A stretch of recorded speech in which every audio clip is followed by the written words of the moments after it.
Champions ট্রফির আগে বাংলাদেশের প্রস্তুতি নিয়ে সন্তুষ্ট নন দলের কোচ। ওয়ানডে ফরম্যাটের বৈশ্বিক ইভেন্টের আগে বিপিএল-এর মতো টি-20 টুর্নামেন্ট দলের জন্য আদর্শ প্রস্তুতি হয় না বলে জানিয়েছেন ফিল সিমন্স।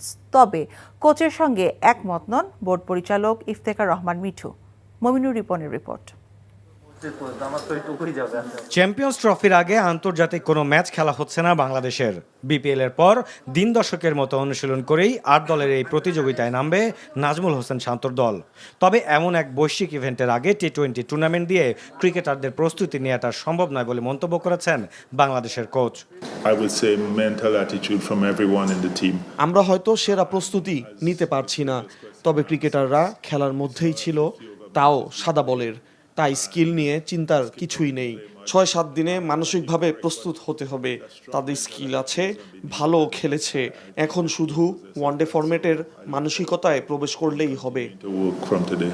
তবে সিমেন্সের এই মন্তব্যের সঙ্গে একমত নন বোর্ড পরিচালক ইফতেখার রহমান মিঠু। পেশাদার খেলোয়াড়দের যে কোনো সময়ে যে কোনো ফরম্যাটের জন্য প্রস্তুত থাকা উচিত বলে মনে করেন তিনি। যেহেতু প্লেয়াররা আপনার প্র্যাকটিসে ছিল এই বিপিএলটা হওয়াতে, সুতরাং তারা ভালোই খেলবে। হ্যাঁ, বাংলাদেশ টিমের প্র্যাকটিস বা preparation was short, but because একটা টুর্নামেন্টে খেলে গেছে তারা, আমার মনে হয় না যে শর্টেজ হবে। They will play well.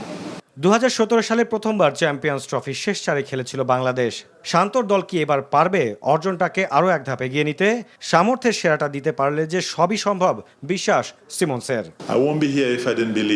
বিশ্বাস না থাকলে আমি এখানে থাকতাম না।